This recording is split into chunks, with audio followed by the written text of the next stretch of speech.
Hey everyone, it's Ricky here with the Garden Gamble podcast, and we're continuing our series of cut flowers and talking all about flower farming, cut flowers, and today we're kicking off a mini series even within that of favorite cut flowers. And today we're going to be diving into one of my favorite cut flowers.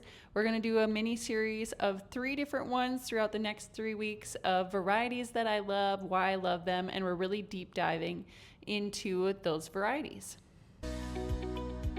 Welcome to the Garden Gamble, where we're planting hope, taking chances, and growing memories for every season. I'm Ricky Clausen, owner of Clausen's Greenhouse in northern Minnesota. This podcast is for anyone who's ever stood in the garden, greenhouse, or backyard wondering if they're doing it right. Here we talk real-life gardening, the wins, the mistakes, and everything we learn along the way. Whether you're new to plants or have dirt permanently under your nails, you're in the right place. Let's take the gamble and grow together.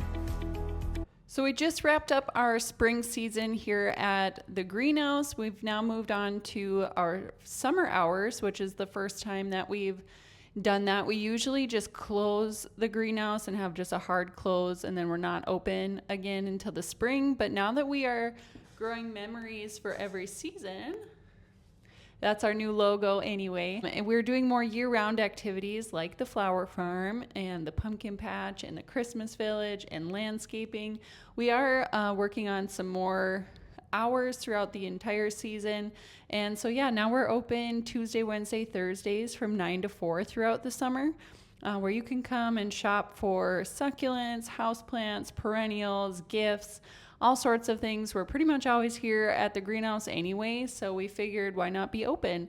You can also get fresh cut bouquets throughout the summer from the flower farm. I'll have the cooler stocked basically all the time throughout the summer now that we are into flower farming season, which is why I wanted to kind of deep dive into these topics over the next couple weeks, is because I'm really in the heart of this with flower farming and gardening this time of year. So it's the perfect time for me to really sit down and talk about it. And I just am really passionate about this topic because it's something that I really enjoy.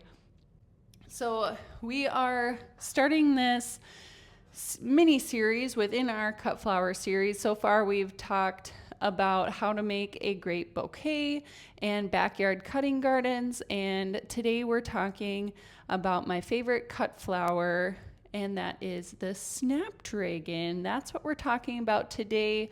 And in the next couple weeks, I've got 2 more that are on my favorites list that we'll be deep diving into as well. But yes, today we are talking about Snapdragons, and Snapdragons have so much information. We are talking about Snapdragons as a cut flower today because there are many, many varieties of Snapdragons. There are tall ones, like we're going to talk about. There are dwarf ones for pots and landscapes, and there's also trailing ones that are great for containers and hanging baskets that I would think are just so cute. But today we're really focusing just on those nice tall ones that we use for cutting gardens and in bouquets and arrangements. If you ask my 2 boys too, these are their favorite flowers. And the reason why they love the Snapdragons is because if you pinch the petal or the blossom, if you pinch them together, it'll roar like a dragon. And they think that that is so cool, and they will show anyone who cares to listen that little fun fact. So they got to keep a few Snapdragons for their own little pots up on the porch, and so they'll be taking care of those throughout the summer. So that's kind of a little fun thing, and another reason why I love them so much is because it brings my kids so much joy. Now, when we are talking about Snapdragons in a bouquet, if you listen to last week's episode, we talk about the elements, what elements make a great bouquet. And we talked about focals, we talked about line flowers, disc flowers, fillers, and greenery. And that's just going to make a nice, well-rounded bouquet. Well, the Snapdragon is going to fill in that line or spike flower category. So that's going to bring our eyes up and around the whole bouquet and just add a nice tall piece when you are putting together bouquets and arrangements this summer. So that's what I use it for in our flower farm, as a line flower. All right, let's dive into the nitty gritty of the Snapdragons. So Snapdragons are highly responsive and sensitive to day length and temperature. They are cool season flowers in general. They really prefer the cooler temperatures of the spring and the fall. And depending on the temperature and the day length, it's really going to affect the quality of blooms and stem length throughout the season too. So we're going to talk about 4 different groups that breeders categorize Snapdragons in the cut flower world. So it's groups 1 through 4, and we're going to talk about what each of those groups means and a few varieties from each group, which ones that I choose to grow. And so, yeah, we're going to dive into that. So when we talk about groups 1 to 2 are going to be your most cool season groups. These ones prefer that cooler early spring and late fall temperatures. So these are groups 1 and 2. And the Chantilly Light Salmon is one from this group that I tried for the first time this year. So I actually just harvested the first few of these out of the flower farm, and I love the way they look. They're very dainty and elegant looking.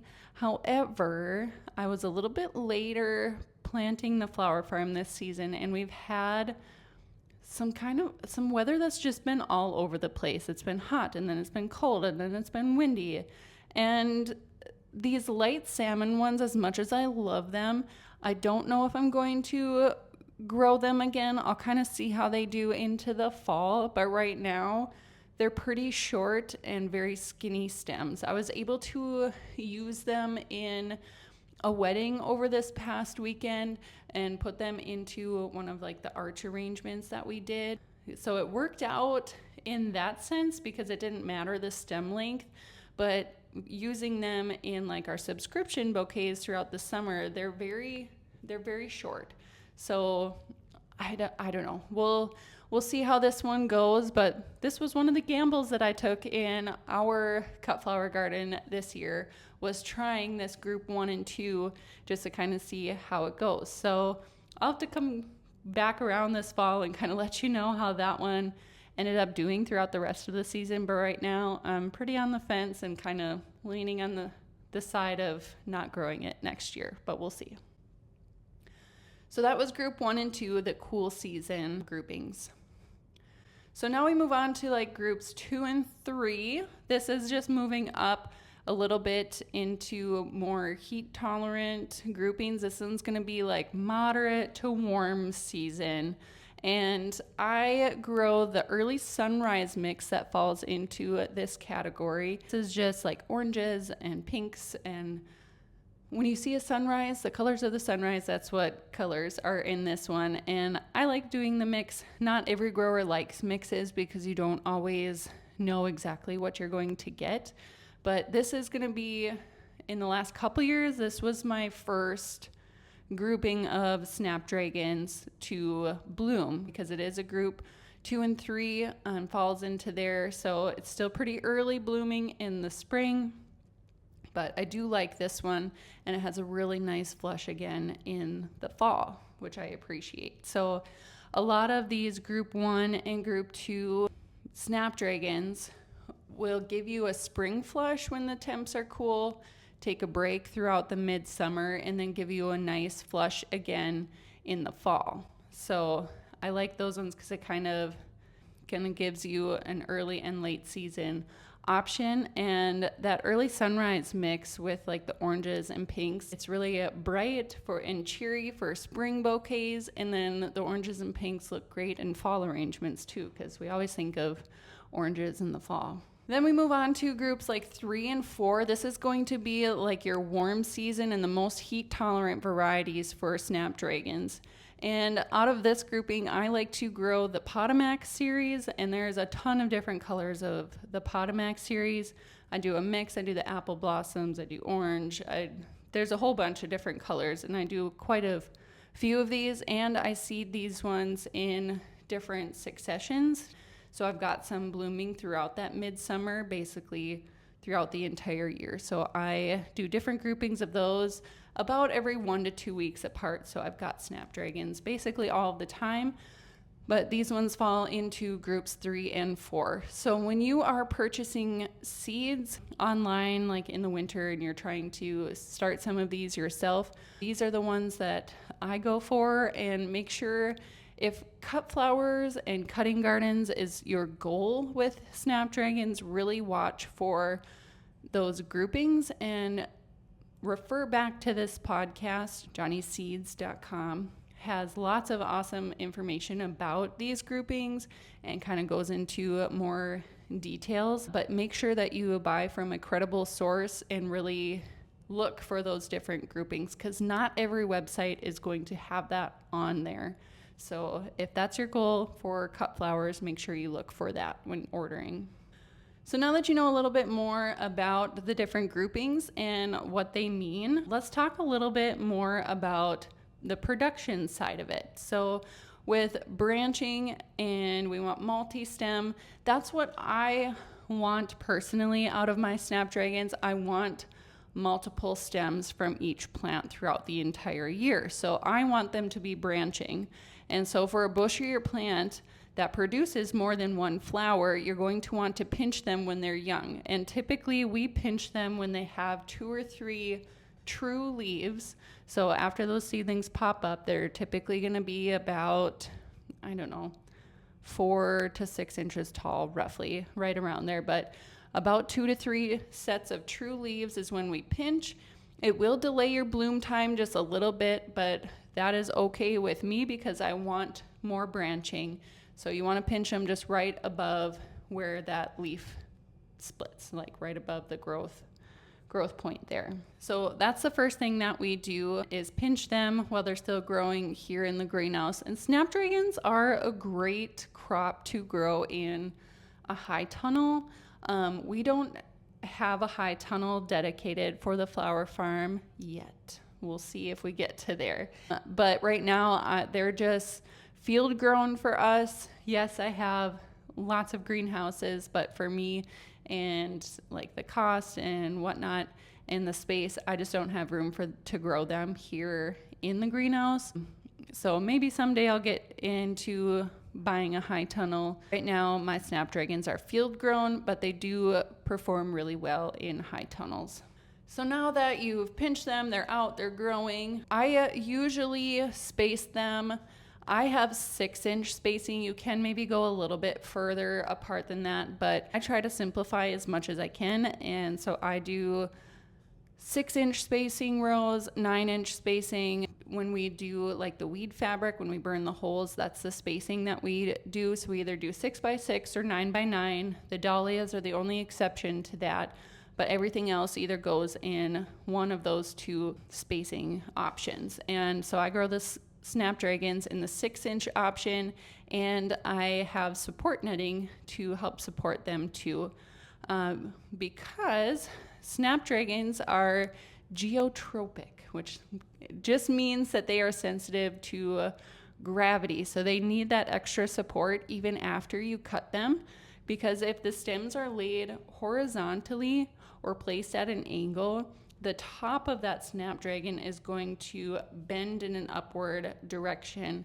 And if you don't correct it within a couple of hours, it will stay curved and stay bent, and you're not going to be able to fix it after that. So that's why we use support netting, because after a storm, it can push them over, and then they're going to correct themselves upright again. So if they don't have that support to keep them upright, you're going to have curved and bent stems, and then that stem is basically worthless. And same with after harvesting, when you cut them, you got to make sure you use a nice tall bucket to make sure that they are upright, so they're not bending over and then you're getting bent stems again after you harvest. So that's what that means, and it's just something that you really need to be careful of when you're growing and when you're harvesting. For Snapdragons, you're going to want to harvest them when the bottom 1/3 of the spike is open. Usually, like on your whole spike, that bottom third is just starting to open up. because they will continue to open after you harvest them. And when you get them eventually to their final destination in a vase, Snapdragons will last about 7 to 10 days in the vase. So they are a nice long-lasting bloom as well. So I really appreciate that about them. Here at our flower farm, I really try to focus in on varieties that have really long vase life. So that's why I appreciate Snapdragons for that, because when I give those bouquets, like for our subscriptions or at our events and whatnot, I want it to last as long as possible. And for us too, when you purchase a subscription or a cup from us, we actually have a sticker that has some care instructions on there so you can get the most out of that bouquet of flowers that you got. So it's just got a few tips for keeping them fresh as long as possible. Snapdragon blossoms are also edible, which I didn't really know. I don't know if I'll ever actually try it, but they are edible and can be used just as a garnish for like salads and desserts, drinks, that kind of stuff. And the flavor, of course, is a little floral, but a little bit bitter too, where edible, yes, tasty, probably not. But little fun fact that I wanted to throw in there for you. So that about sums up our deep dive into Snapdragons. There's a lot to learn about Snapdragons, but talking about them just in the cut flower sense, I hope that you kind of learned a little bit about Snapdragons through this episode, talking about those different groupings. So then when it comes to ordering seeds in the upcoming season, you know a little bit more about what that means and to look for the correct varieties based on where you live and the goals that you have in your backyard cutting garden. So yeah, I hope this deep dive into Snapdragons really helps you with your gardening journey and helps take that little bit of the gamble out of cut flower gardening. And I hope that you can learn from some of my mistakes, like the Chantilly salmon. I'll kind of reference back to that later, like I mentioned earlier. So I hope you can learn from my mistakes and maybe feel a little bit inspired to try your hand at cut flowers. And you can feel free to visit us at the greenhouse throughout the summer now and pick up a bouquet full of stunning Snapdragons, or you can grab tickets to some of our U-Picks coming up this summer, and you can come and see them growing in the field firsthand. So we'll see you next week on The Garden Gamble as we continue our favorite cut flower series. Take care. Thanks for joining me on The Garden Gamble. If you loved this episode, be sure to subscribe and share it with a fellow plant lover. Gardening isn't a gamble when you have the right guidance and you don't have to figure it out alone. Until next time, take care.